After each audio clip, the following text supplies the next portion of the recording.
salawat dan juga salam kita hadiahkan kepada Rasul kita Nabi besar Muhammad sallallahu alaihi wasallam. Kita lanjutkan kajian kita masih membahas Siratul Mustafa, sejarah manusia pilihan di dunia, Rasul kita Muhammad sallallahu alaihi wasallam.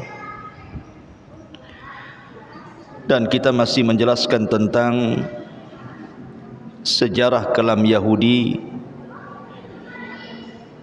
yang ada di kota Madinah di zaman Nabi sallallahu alaihi wasallam. Di dalam surah Al-Baqarah ayat 120, Allah Subhanahu wa taala berfirman, "Walan tarda ankal yahudu walan nasara hatta tattabi'a millatahum." Selamanya tidak akan redha kepadamu wahai Muhammad orang-orang Yahudi ataupun Nasrani sehingga kalian mengikuti agama mereka. Kalimat lan yang masuk pada fi'lul mudhari ini dipahami oleh sebagian ahli tafsir, maksudnya lan li ta'bid. Lan li ta'bid itu artinya lan yang memiliki makna selamanya. Artinya selamanya orang-orang Yahudi dan Nasrani itu tidak akan redha sampai kita mengikuti mereka. Dengan tegas Al-Quran mengatakan bahwa namanya Yahudi dan Nasrani itu tidak akan pernah redha kepada kita kaum muslimin. Makanya mereka akan berusaha dengan cara mereka untuk menyesatkan orang Islam supaya berkiblat kepada mereka. Dan ini kita bisa lihat di dalam sejarah Nabi sallallahu alaihi wasallam ketika Rasul hijrah dari Mekah ke Madinah, bagaimana muamalah orang-orang Yahudi kepada Nabi. Padahal ikhwatu fiddin yang dimuliakan Allah Subhanahu wa taala, sering saya katakan bahwa orang Yahudi itu mereka lebih paham akan kedatangan Nabi sallallahu alaihi wasallam dibandingkan orang-orang musyrik Khazraj dan Aus. Karena orang-orang musyrik tidak punya maklumat akan kenabian. Mereka para penyembah berhala. Tapi orang Yahudi itu diturunkan Taurat kepada mereka, sebagaimana orang Nasrani diturunkan Injil kepada mereka. Taurat dan Injil itu sudah mengisyaratkan akan kemunculan Nabi akhir zaman. Coba anak-anak ditenangkan ya, di belakang itu ya, ribut sekali. Jadi harusnya yang beriman kepada Nabi sallallahu alaihi wasallam itu kan Yahudi dan Nasrani kan, karena punya maklumat harusnya kan. Tapi kenapa kemudian orang Khazraj dan Aus yang kemudian mereka rame-rame masuk Islam, yang kemudian kita kenal dengan sebutan Ansar, orang-orang Ansar, kan terbalik, menunjukkan bahwa hidayah itu milik Allah.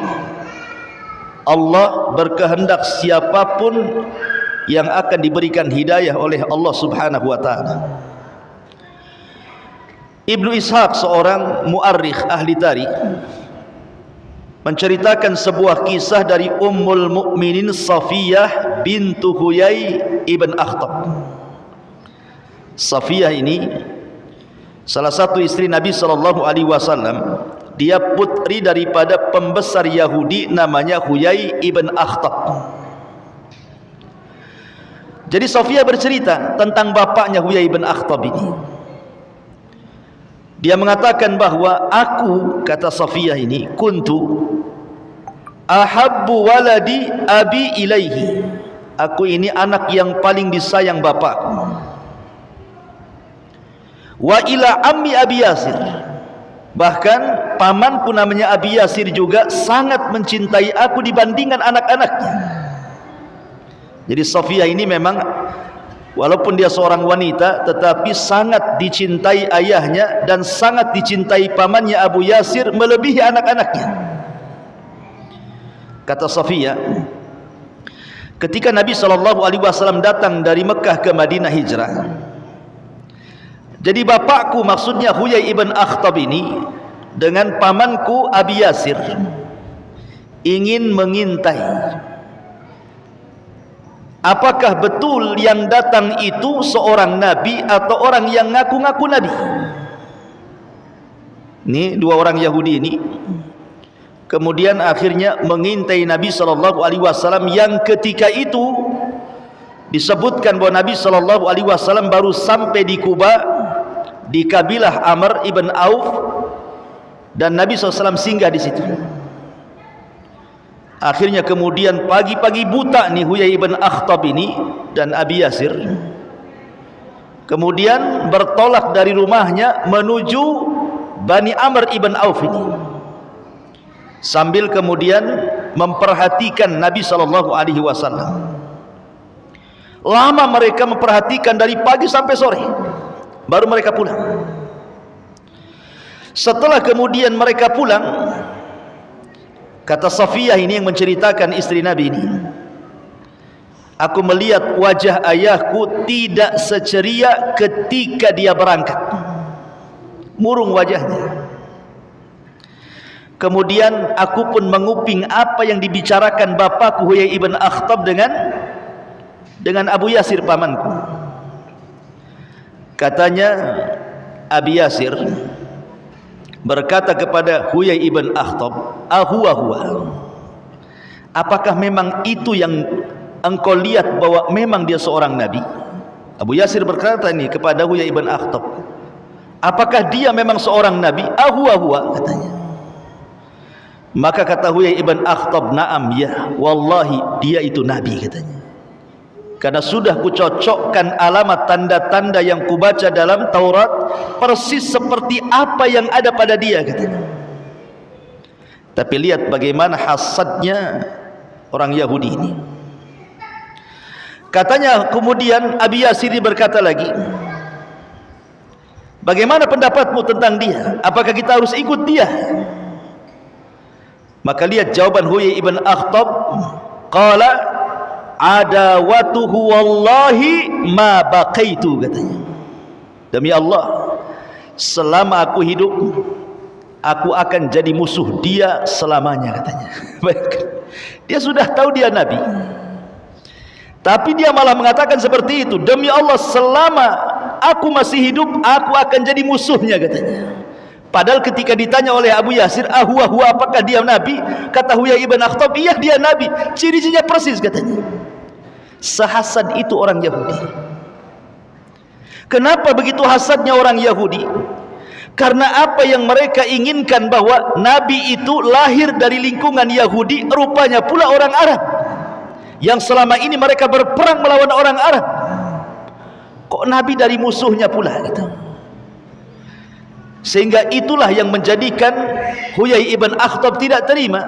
Padahal sudah jelas dia nabi, dicocokkan cara ciri-cirinya juga nabi, dan dia itu yakin nabi, tapi dia justru bersumpah akan menjadi musuh selama dia masih hidup. Ngeri orang Yahudi itu, ikhwan. Tahu kebenaran, akan tetapi kemudian dilanggar kebenaran itu. Ma'asyiral muslimin yang dimuliakan Allah Azza wa Jalla, ditambah-tambah ketika Nabi SAW sampai di kota Madinah, banyak turun ayat kepada Rasul dari ayat-ayat Al-Quran yang kemudian menyingkap borok-borok orang Yahudi, sehingga kemudian orang-orang Yahudi tidak terima, makin hasad dia. Bukannya kemudian diluruskan itu makin benar, makin hasad. Contoh, orang Yahudi menganggap Uzair itu anak Tuhan. Wa qalatil yahudu Uzairun ibnullah. Orang-orang Yahudi berkata dalam surah At-Taubah bahwa Uzair itu anak Allah. Datang Rasul dan membantahnya, qul huwallahu ahad, katakan Allah itu esa, lam yalid walam yulad, dia tidak melahirkan dan tidak dilahirkan. rontoklah akidah Yahudi yang mengatakan Uzair itu anak Allah. Kemudian mereka mengatakan nahnu ahibbah ilallah, katanya kami ini orang-orang yang dipilih oleh Allah, kami ini orang-orang pilihan Allah. Itu pengklaiman orang Yahudi dari dulu sampai sekarang. Orang Yahudi itu menganggap bahwa mereka itu turunan Allah Azza wa Jalla. Nahnu abna'ullah wa ahibbah. Al-Quran mengatakan seperti itu. Kami ini anak-anak Allah dan kami orang-orang pilihan Allah. Datang Nabi SAW, kemudian turun ayat inna akramakum indallahi atqakum, bahwa Islam itu tidak membeda-bedakan manusia. Mau anda orang Arab, mau anda non-Arab, mau anda Bilal, mau anda Abu Bakar, Islam itu sama. Sementara orang Yahudi mengunggulkan dirinya. Orang Yahudi merasa mereka itu paling unggul. Datang Islam merontokkan tuh akidahnya. Islam itu semua sama. Dalam Islam itu tidak ada yang beda. Mau orang kaya dengan orang miskin, pejabat dengan rakyat, dalam Islam itu pandangannya sama. Kecuali barometernya adalah taqwallahi azza wa jalla, bertakwa kepada Allah subhanahu wa ta'ala. Kemudian orang-orang Yahudi itu taklid buta dengan padri-padri mereka. Apapun yang dikatakan padri mereka, itulah kebenaran. Datang Islam membatalkan taklid buta itu, bahwa kebenaran hanyalah milik Allah dan Rasulnya. Dari sini ma'asyiral muslimin yang dimuliakan Allah subhanahu wa ta'ala, gimana kuping Yahudi tidak panas coba kan? Setiap keyakinannya dirontokkan dengan Al-Quran. Sementara Allah subhanahu wa ta'ala menggambarkan bagaimana orang-orang Yahudi itu kecintaan mereka kepada dunia luar biasa, walaupun mereka miskin. Allah mengatakan dalam Al-Quran, wala tajidannahum ahrasan nasi ala hayatin minal ladzina asyraku yawaddu ahaduhum law yu'ammaru alfasanatin wa ma huwa bimuzahzihi minal azab an yu'ammar wallahu basirum bima ya'malun. Dan sesungguhnya kamu tidak akan mendapati mereka, manusia-manusia yang paling rakus terhadap kehidupan dunia, melebihi mereka, baik orang-orang Yahudi ataupun orang-orang musyrik. Masing-masing mereka ingin agar diberikan umur 1000 tahun, padahal umur panjang itu sekali-kali tidak akan menjauhkan mereka dari azab Allah, dan Allah Maha mengetahui apa yang mereka kerjakan. Jadi orang Yahudi itu ikhwatu fiddin, miskin-miskinnya mereka, maka mereka orang yang paling menyembah dinar dan dirham, dan mereka orang yang paling menyombongkan diri, sehingga orang Yahudi menganggap di luar Yahudi itu seperti binatang. Dan itu disebutkan dalam muktamar-muktamar mereka. Sampai hari ini kita ini dianggap binatang oleh orang-orang Yahudi itu. Tidak ada kimah bahasa Arabnya, tidak ada nilainya di mata mereka. Makanya wajar kalau seandainya di zaman Nabi SAW Yahudi itu su'ul adab, buruk adabnya, baik kepada Allah, baik kepada Rasulullah, baik kepada kalamullah Al-Quranul Karim. Saya akan sebutkan 3 kisah yang berkaitan dengan su'ul adab ini.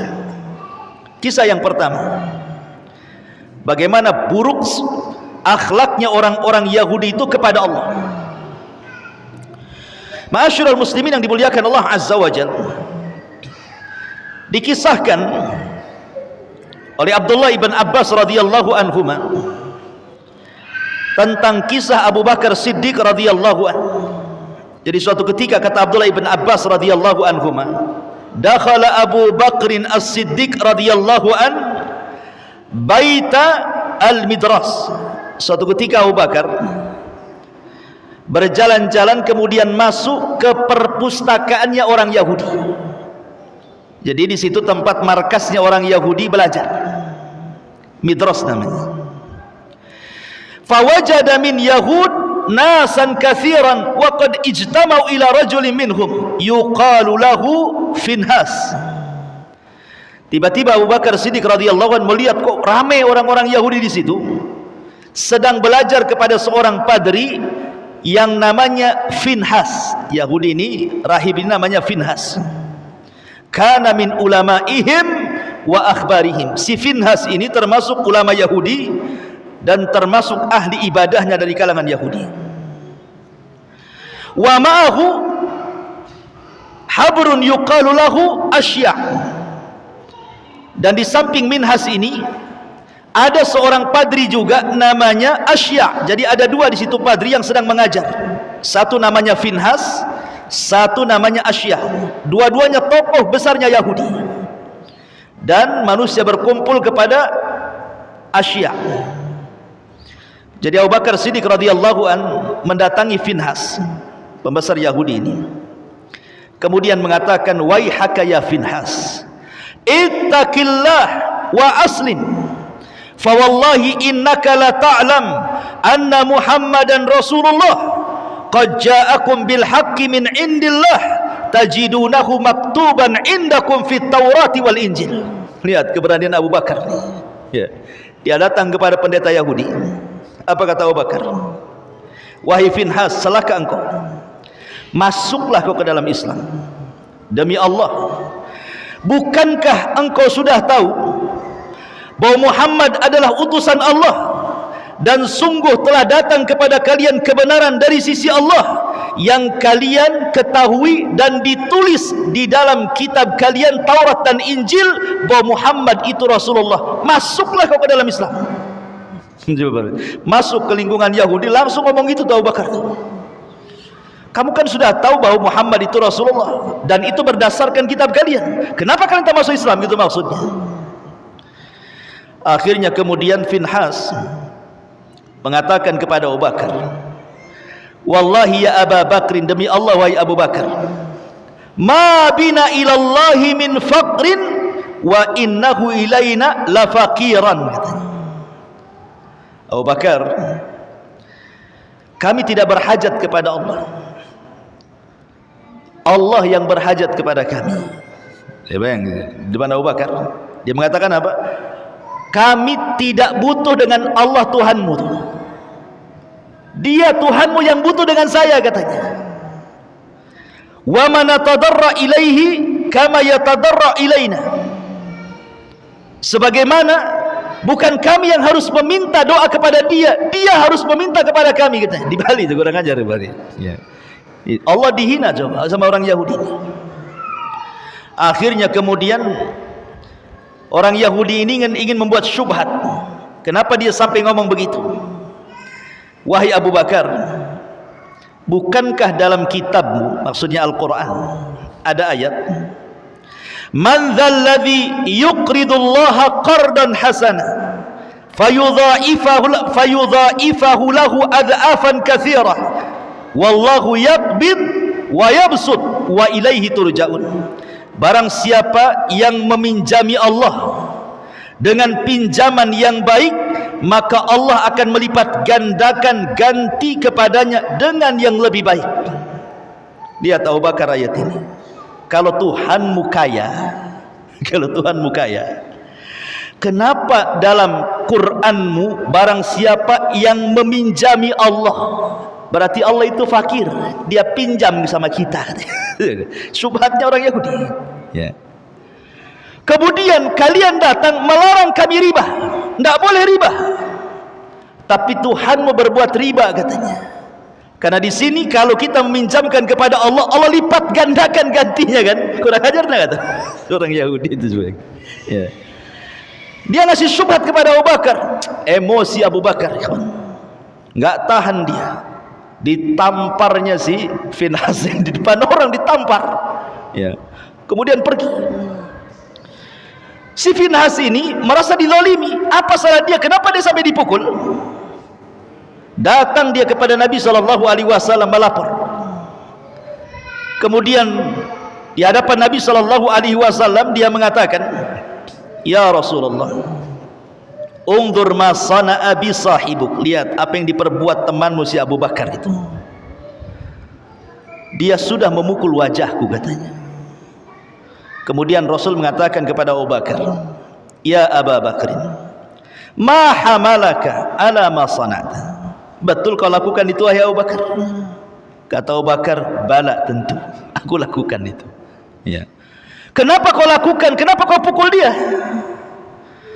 Maka Abu Bakar Siddiq radhiyallahu anhu mengatakan, karena dia mengatakan Tuhan kita, Allah maksudnya, fakir dan mereka kaya, katanya.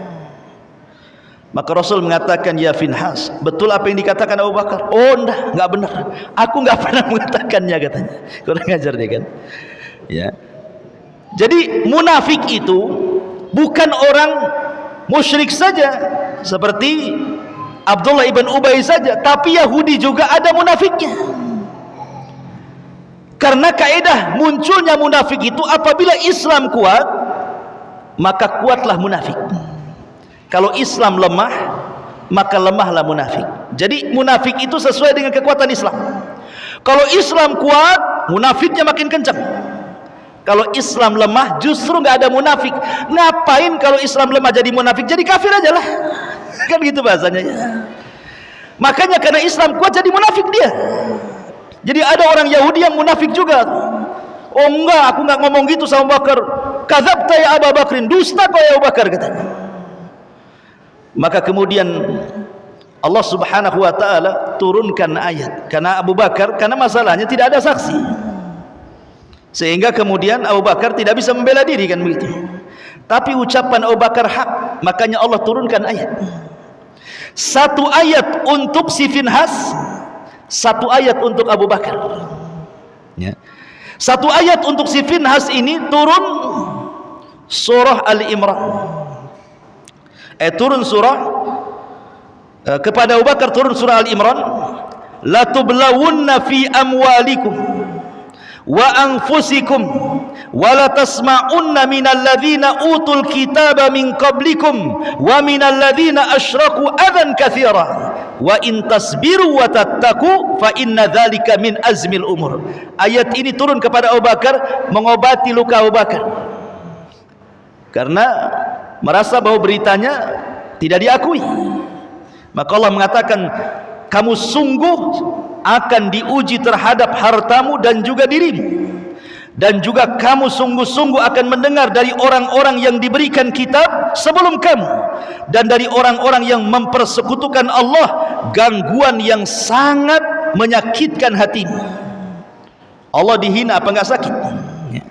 Jika kamu bersabar wahai Abu Bakar seolah-olah seperti itu dan bertakwa, maka sesungguhnya yang demikian itu termasuk urusan yang patut diutamakan. Tetapi kemudian turun kepada Finhas, berucapan dia benar, mengatakan Allah miskin dan mereka orang Yahudi merasa kaya. Turun ayat kepada mereka. Apa ayatnya? "Laqad sami Allahu qaulal ladzina qalu innallaha faqirun wa nahnu aghnia sanaktubu ma qalu wa qatlahumul anbiya bighairi haqq wa naqulu dzuqu adzabal hariq." Sungguh Allah mendengar ucapan orang yang mengatakan Allah itu fakir, kami yang kaya. Siapa yang mengucapkan? Finhas. Maka kami akan catat apa yang mereka katakan, dan terhadap pembunuhan mereka dahulu kepada para nabi, dan kami katakan kepada mereka, rasakanlah kelak azab neraka yang akan membakar kalian. Subhanallah, bagaimana su'ul adabnya siapa? Yahudi kepada Allah Subhanahu wa ta'ala. Dia mengatakan Allah fakir, mereka pula kaya. Ini satu kisah bagaimana su'ul adab mereka kepada, banyak sebenarnya kisahnya, seperti mengatakan Allah bakhil, ya. Kemudian kisah yang kedua, bagaimana su'ul adab mereka kepada Nabi SAW. Ini dikisahkan di dalam kitab Sahihaini, Bukhari Muslim, ketika Aisyah radhiyallahu anha bercerita. Jadi yang menceritakan di sini adalah Aisyah Ummul Mukminin radhiyallahu anha. Ada seorang Yahudi tiba-tiba mengucapkan salam kepada Nabi sallallahu alaihi wasallam dengan salam kematian. Assalamu alaikum ya Muhammad. Bukan assalamu alaikum.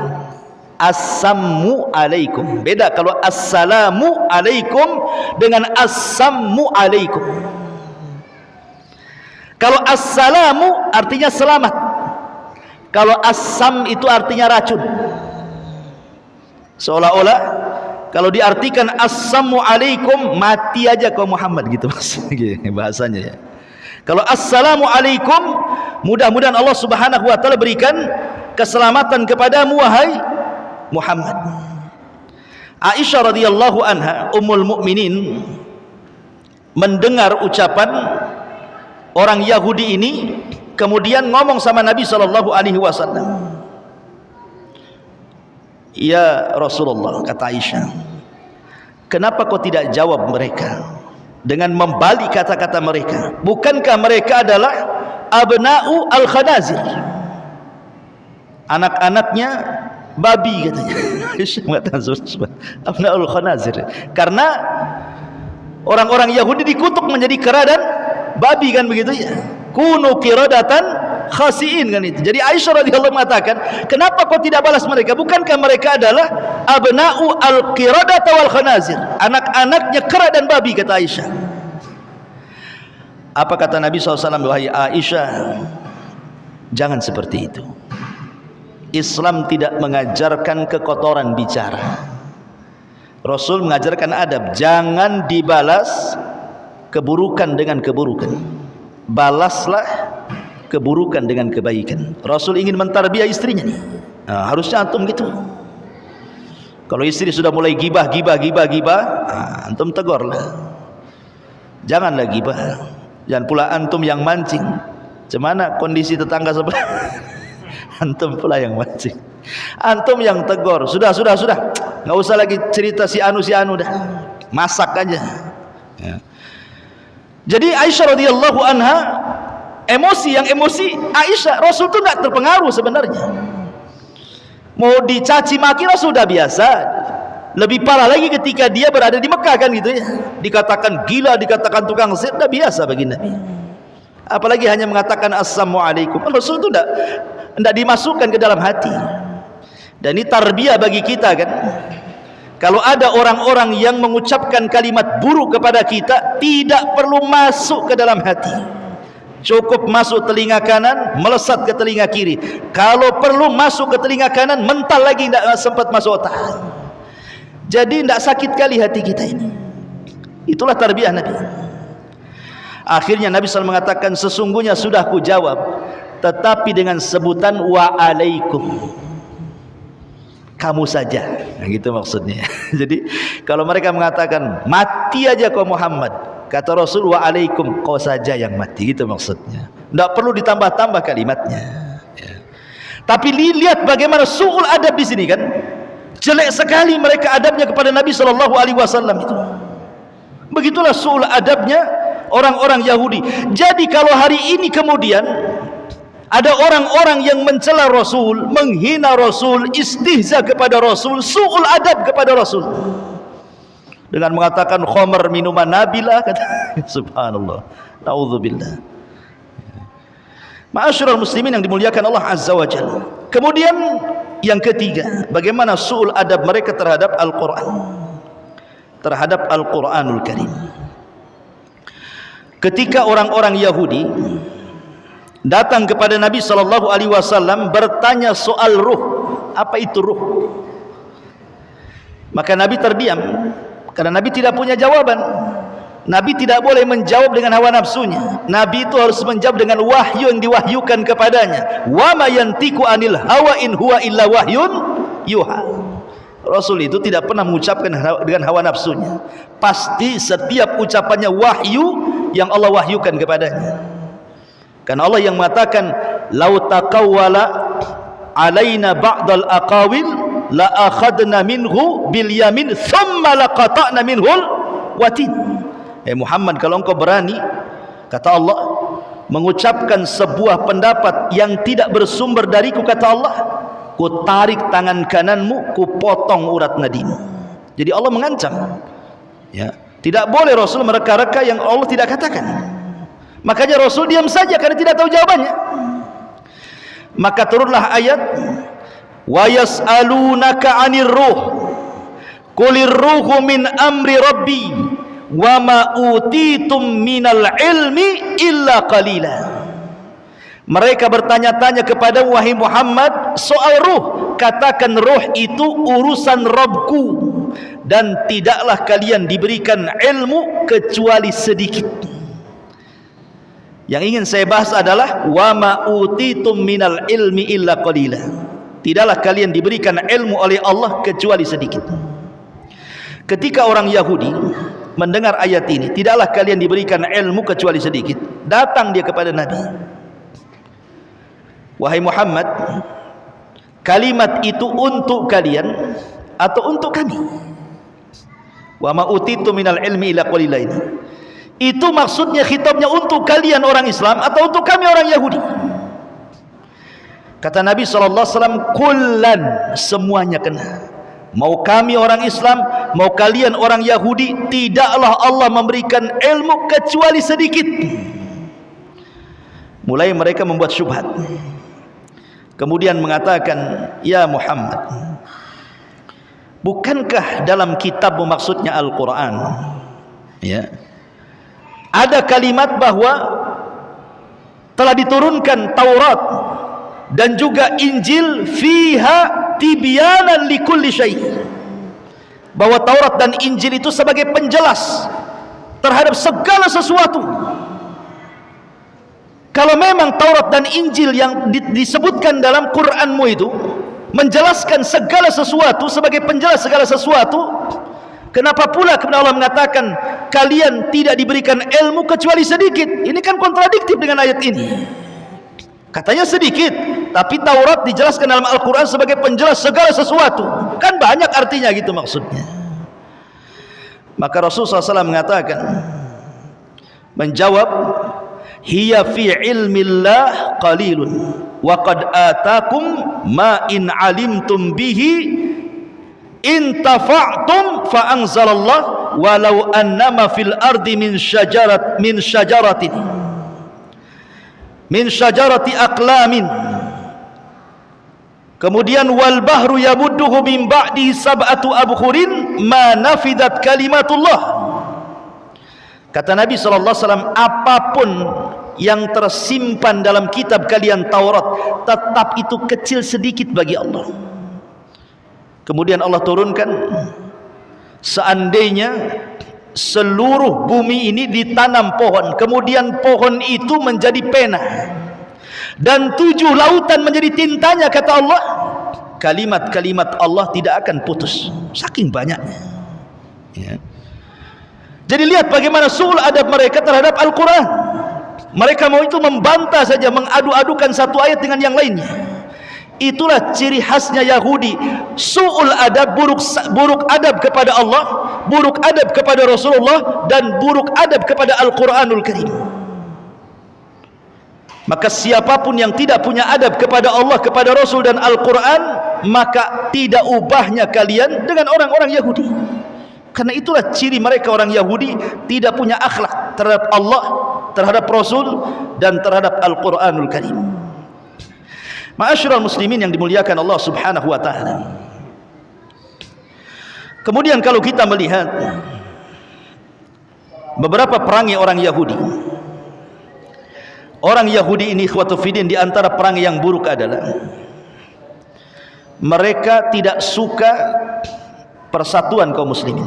Karena kan semakin banyak masalahnya orang yang masuk Islam di kota Madinah itu makin banyak, sesaklah itu dadanya Yahudi itu. Sehingga kemudian dikisahkan nih satu kisah. Jadi ada seseorang Yahudi yang mengutus untuk mengadu domba orang-orang Khazraj dan Aus yang sudah masuk Islam. Jadi mereka itu sudah jadi sahabat Nabi SAW. Bayangkan Khazraj dan Aus itu perang 120 tahun. Perang aja itu Khazraj dan Aus itu. sampai datang Rasul dari Mekah hijrah ke Madinah, kemudian disatukan dua kabilah itu, jadilah satu nama Ansar. Pada dua kabilah itu 120 tahun itu perang, tuh bayangkan, tidak berhenti-henti perang itu.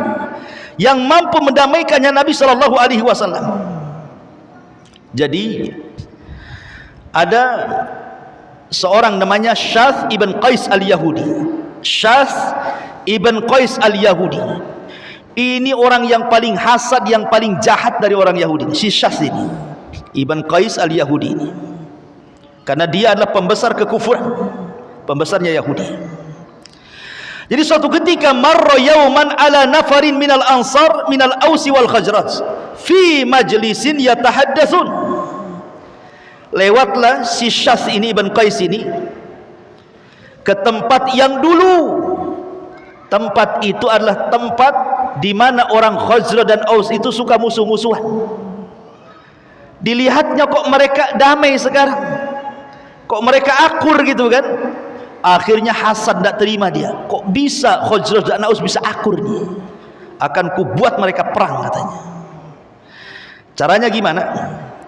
Akhirnya dia utus satu orang penyair yang ahli syair, ya, diutus untuk datang ke majelis itu. Apa kata Syath ibn Qais kepada penyair ini? Aku akan bayar kamu. Kau datang kepada majelisnya Khazraj dan Aus yang sedang bermesraan itu. Katakan kepada mereka syair-syair perang yang pernah mereka kumandangkan dulu katanya. Supaya diingatkan dengan syair-syair dulu. Ingat syair itu sama dengan media di zaman sekarang. Sama dengan TV, sama dengan YouTube, sama dengan radio. Itu syair itu gunanya zaman dulu tuh. Kalau mau menyebarkan berita paling mudah dengan syair. Dan syair itu bisa membuat orang menangis, bisa membuat orang pingsan, bisa membuat orang dendam, bisa membuat orang marah, bisa buat orang perang. Itu syair tuh.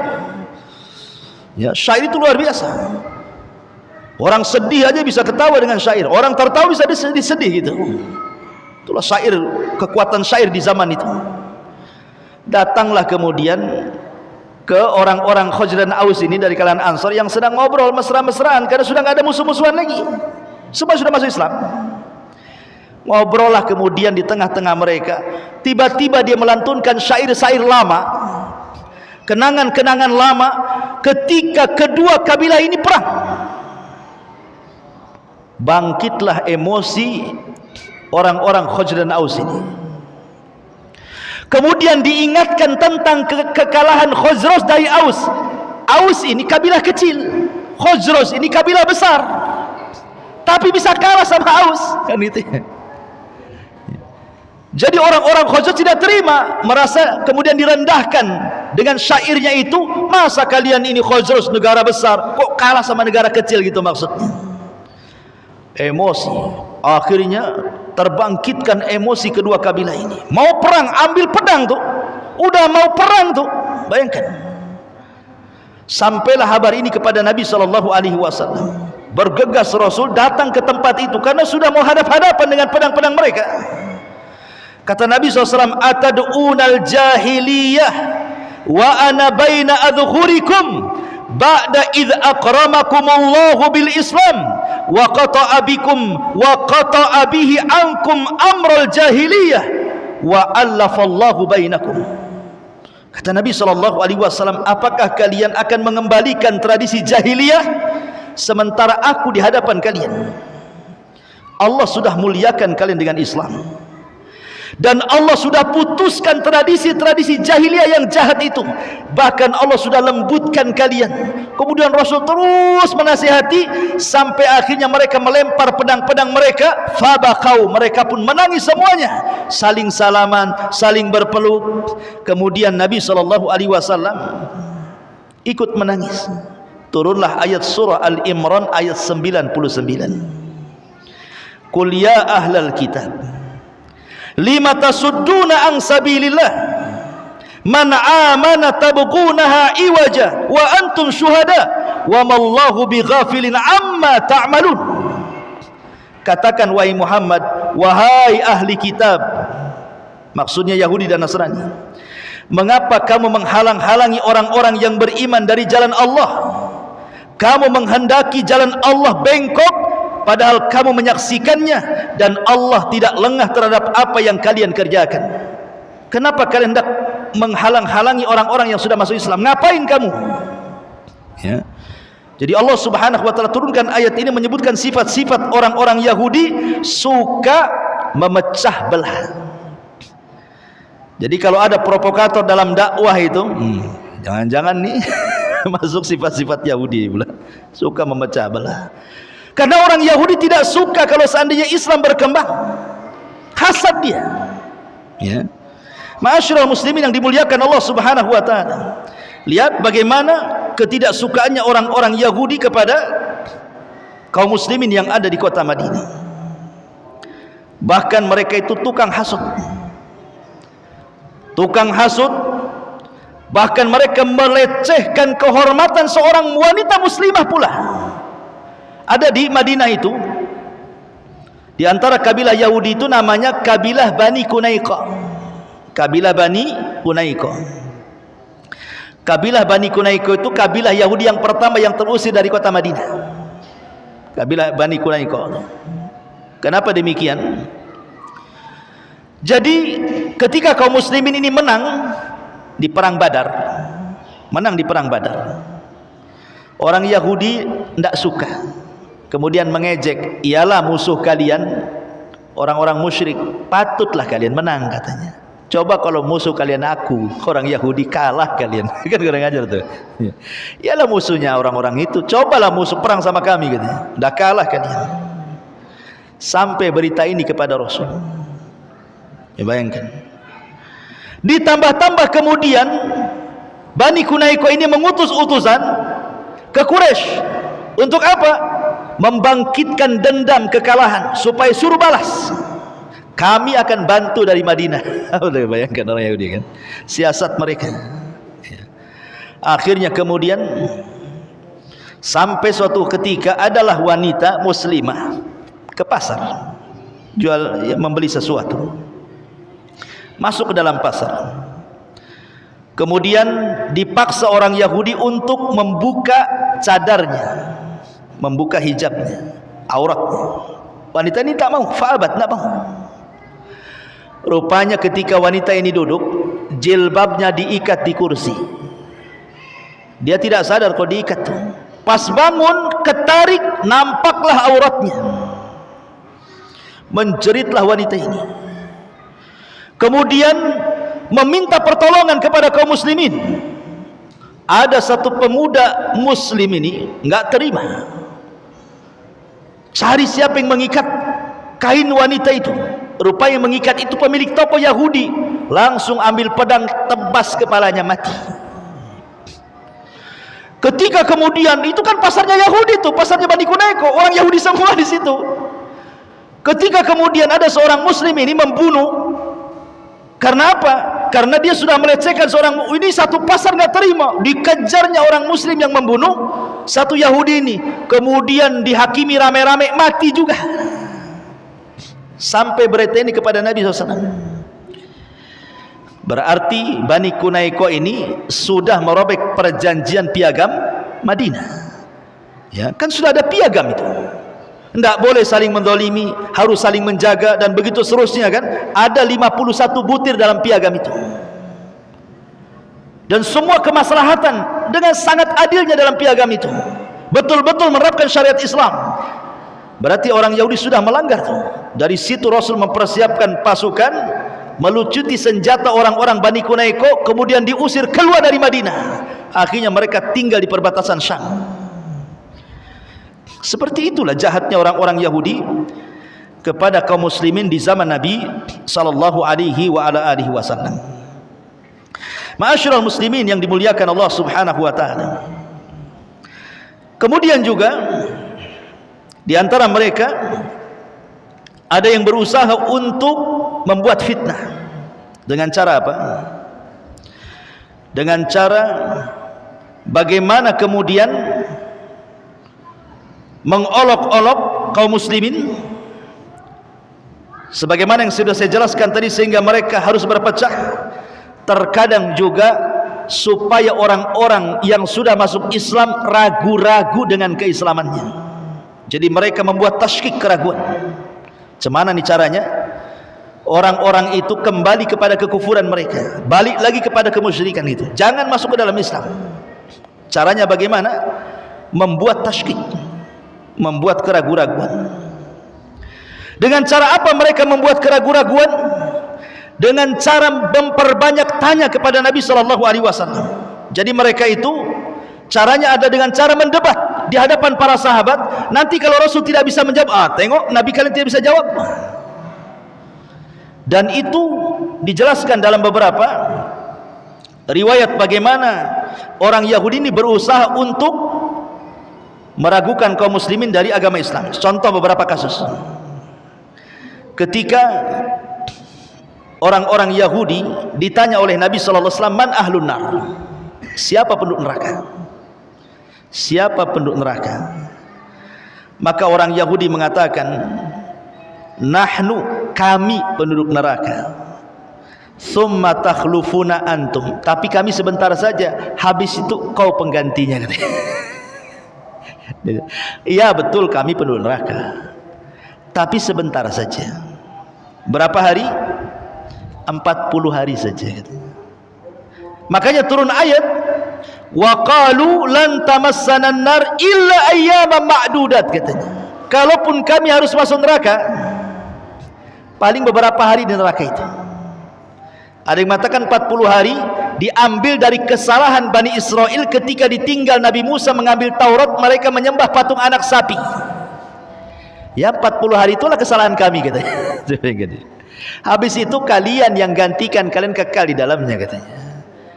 Maka Rasul mengatakan, kadzabtum, dusta kalian. Laqad alimtum anna la nukhlifukum. Kalian sudah tahu enggak mungkin kami jadi ganti kalian di neraka. Kalian akan dikekalkan di dalamnya. Makanya turun ayat, wa qalu lan tamassana nar illa ayyaman ma'duda. Qul attakhadtum indallahi ahdan fala yukhlifallahu ahdah am taquluna 'alallahi ma la ta'lamun. Mereka berkata, neraka tidak akan menyentuh kami kecuali beberapa hari saja. Ada yang mengatakan beberapa hari di sini, ada yang mengatakan 40 hari, ada yang mengatakan 1 minggu saja. Karena orang Yahudi meyakini bahwa umur dunia itu 7,000 sanah, 7.000 tahun. Mereka mengatakan umur dunia itu 7.000 tahun. Wa anna Allah yu'adzibun nas fin nar bi kulli alfi sanatin min ayyamid dunya yauman wahidan. Dan Allah akan mengazab manusia di neraka setiap 1000 tahun, ya, dengan kehidupan dunia, maka akan dikecualikan 1 hari. Jadi kalau 7 kali berarti 7 hari saja, itu yang 1 hari milik kami, katanya. Kami tidak akan diazab 7 hari. Itu satu riwayat yang mengatakan 40 hari saja. Tapi itu kan angan-angan mereka. Kenapa demikian? Orang-orang Yahudi itu menganggap mereka itu ahli jannah. Masalahnya mereka lah yang paling benar, yang paling dicintai Allah, manusia pilihan, ya. Dan mereka tidak mungkin dihinakan Allah. Tapi Allah Subhanahu wa taala katakan kepada mereka, "Qul in kanat lakumud darul akhirah indallah khalisatan min dunin nas fatamannawul mauta in kuntum shadiqin." Hei orang-orang Yahudi, seolah-olah begitu. Katakan ya Muhammad, hei orang-orang Yahudi, jika negeri akhirat di sisi Allah khusus untuk kalian, maksudnya kalau kalian mati pasti masuk surga, dan kalaupun masuk neraka hanya beberapa hari saja. Kalau memang kalian merasa menguasai surga, bercita-cita matilah kalian. Harusnya kan kalian bercita-cita mati, kan? Cepat mati, cepat masuk surga, kan begitu?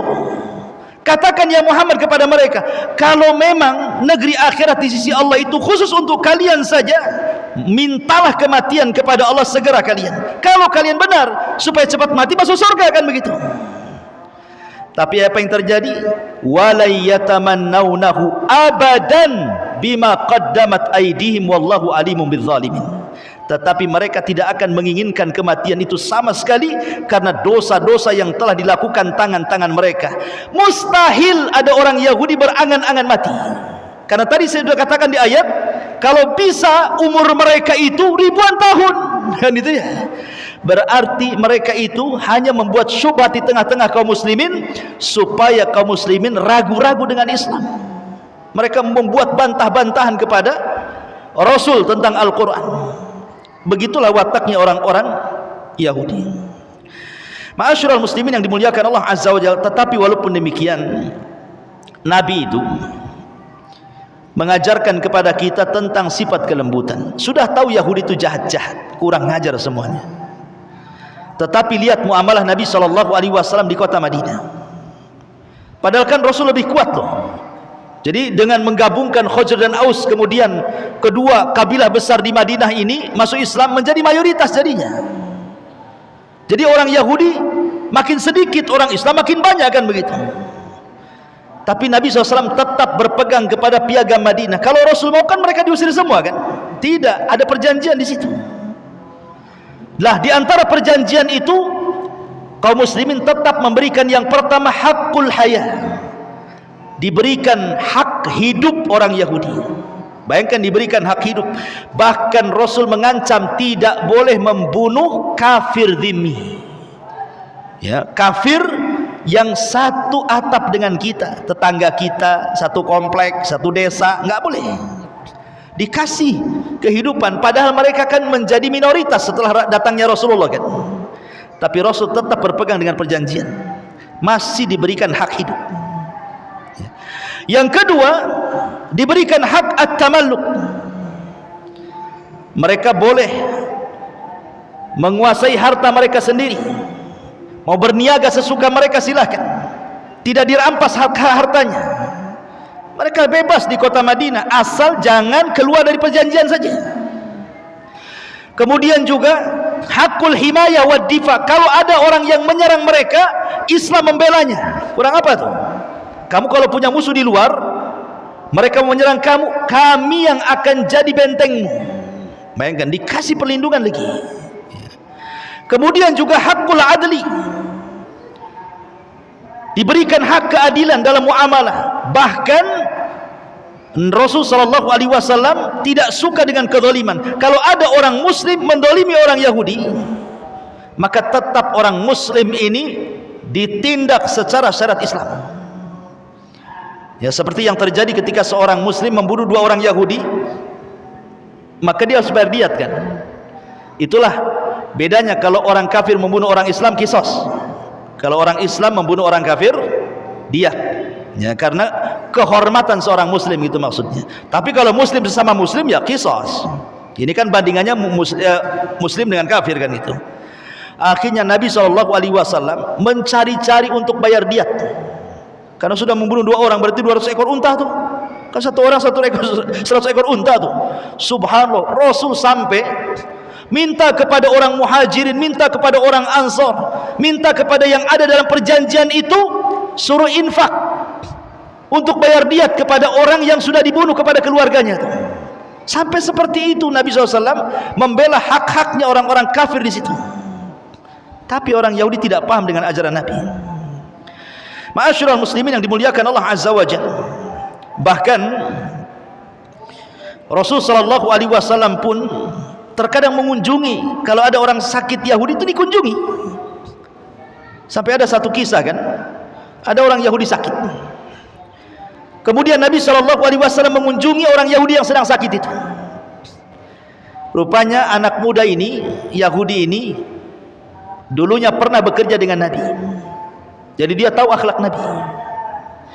Kata Nabi SAW, mau enggak kau masuk Islam? Rasul sudah tahu dia bakal mati. Maukah kau masuk Islam? Maka Yahudi ini kadang-kadang menatap wajah Rasul, kadang-kadang menatap wajah bapaknya. Takut dia dengan bapaknya mau mengucapkan syahadat itu. Entah gimana bapaknya justru mengatakan ati Abul Qasim, ikuti ucapan Abul Qasim, maksudnya Rasulullah. Maka Yahudi mengatakan asyhadu an la ilaha illallah wa annaka rasulullah, kemudian mati. Kemudian Rasul keluar rumah, angkat tangannya tinggi-tinggi dan mengatakan apa? Alhamdulillah alladzi anqadahu minan nar. Segala puja dan puji bagi Allah yang telah menyelamatkan si Yahudi itu dari api neraka, katanya. karena dia masuk Islam baru mati. Ya berarti wala tamutunna illa wa antum muslimun, kan gitu. Berarti dia mati di atas Islam. Bahkan ketika Nabi SAW disihir oleh siapa? Labid ibn A'sam, jelas-jelas disihir. 6 bulan Rasul kena sihir sampai linglung Rasul, ya. Sampai dia merasa sudah mandi junub, padahal tidak junub, tetapi tidak mempengaruhi wahyu. Sekali lagi, hanya kelemahan kepada fisiknya saja. Ketika Rasul sudah sembuh dan diruqyah oleh malaikat Jibril, kemudian turun surah Muawwidhataini, Qul a'udzu birabbin nas dan Qul a'udzu birabbil falaq, Rasul tidak membalas kepada siapa? Labid ibn A'sam. Tidak. Bisa saja kan Rasul membalas, kan sudah tahu tuh yang menyihirnya siapa kan? Rasul tidak balas, dibiarkan Labid bin A'sam. Bahkan orang yang meracun Nabi sekalipun, Zainab bintul Haris, ketika Nabi SAW pulang dari Khaybar, dan itu terakhir peperangan melawan Yahudi dan KO, sehingga tidak ada lagi orang Yahudi, sudah habis di Khaybar. Akhirnya dendam orang Yahudi, cemana nih caranya menghalangi dakwah ini, kami sudah nggak sanggup berperang melawan Rasulullah. Akhirnya mereka pun berinisiatif untuk meracuni Nabi. Tanyalah Zainab bintul Haris ini, makanan apa kesukaan Nabi itu? Oh, pahanya daging kambing katanya.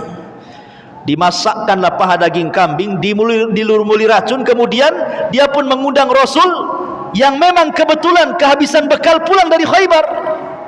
Kemudian dijamulah di rumahnya Zainab bintul Haris ini. Oh, sahabat sudah siap makan tuh, lezat daging kambing. Kemudian Nabi SAW sempat makan dia, dan sempat tercicipi racunnya. Tiba-tiba daging itu berbicara, jangan kau makan lagi katanya, aku sudah dilumuri racun. Langsung dilempar sama Nabi, ya, lempar sama Nabi. Kata Rasulullah kepada sahabatnya, jangan ada yang makan, itu makanan dan racunnya semuanya. Rupanya ada satu sahabat Rasul yang ikut termakan racun. Satu sahabat Rasul ikut termakan racun, 1 tahun setelahnya mati. Tapi Nabi SAW tidak mengkisos wanita itu. Selama 1 tahun Rasul tidak mengkisos wanita itu, tidak membalas, maksudnya pada jelas-jelas ngasih racun kan. Rasul membiarkan wanita itu. Baru kemudian Rasul membunuh wanita itu karena kisos setelah kematian sahabatnya. Itu pun setelah 1 tahun tuh meninggal sahabatnya, berarti kisos karena sudah membunuh. Jadi membunuhnya karena kisos kepada sahabatnya. Baru oleh Rasul dibunuh tuh Zainab bintul Haris tuh sebagai kisos karena membunuh sahabat. Itu pun setelah 1 tahun kan. Kalau seandainya sahabat ini selamat gitu ya, tidak mati, tentu tidak ada kisos kan. Menunjukkan bagaimana Nabi SAW bermuamalah dengan orang Yahudi itu seperti itu baiknya. Tetapi orang Yahudi tidak paham dengan akhlaknya Nabi SAW, ya. Ma'asyiral muslimin yang dimuliakan Allah Azza wa Jalla, dan banyak lagi kisah-kisah tentang muamalah orang-orang Yahudi kepada kaum muslimin dan kepada Nabi di kota Madinah. Wallahu a'lam bishawab. Suara makin serak juga. Mungkin sampai sini saja. Mudah-mudahan ada manfaatnya. Subhanakal bihamdika asyhadu an la ilaha illa anta astaghfiruka wa atubu ilaik. Allahu ta'ala. Assalamualaikum warahmatullahi wabarakatuh.